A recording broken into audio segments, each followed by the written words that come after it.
আসসালামু আলাইকুম। বাংলালোক YouTube channel থেকে মোহাম্মদ মঞ্জুর ইসলাম। ঘুম থেকে নামাজ উত্তম। যারা ফজর নামাজ পড়তে পারেন না তারা এই হাদিসটি লক্ষ্য করুন।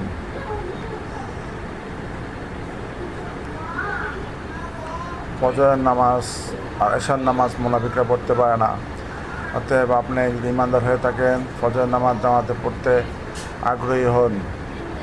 মনে রাখবেন, ঘুম থেকে নামাজ উত্তম। ফজরের নামাজ যে ব্যক্তি পড়ে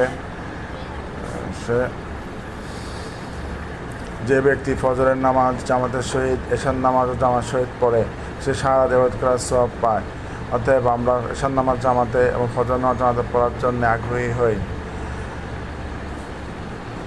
কাফের এবং মুসলিমের মধ্যে পার্থক্য হচ্ছে এই যে, কাফেররা নামাজ পড়ে না, মুসলমানরা নামাজ পড়ে এবং তার দৈনিক 5 ওয়াক্ত পড়াই উচিত।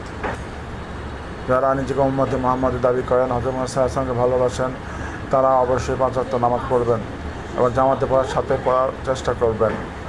মসজিদ যদি কাছে হয়ে থাকে তাহলে নিজের ছেলে, সন্তান, ভাই সবাইকে নামাজ পড়ার জন্যে উদ্বুদ্ধ করবেন। নিজে নামাজ পড়ুন, প্রতিবেশী এবং আত্মীয়স্বজনকে নামাজ পড়ার জন্য বলুন। নিজের অফিসের সহকর্মীদেরকে নামাজের জন্য উদ্বুদ্ধ করুন, কিন্তু কখনো জোরাজুরি করবেন না। তাদেরকে সহজ সরল ভাষায় নামাজের ফজিলত এবং নামাজ পড়ার গুরুত্ব বোঝান এবং নামাজ যে আমাদের জন্য একটি ইবাদত এবং আল্লাহ পাক আমাদের এই ইবাদত করার জন্যই সৃষ্টি করিয়াছেন।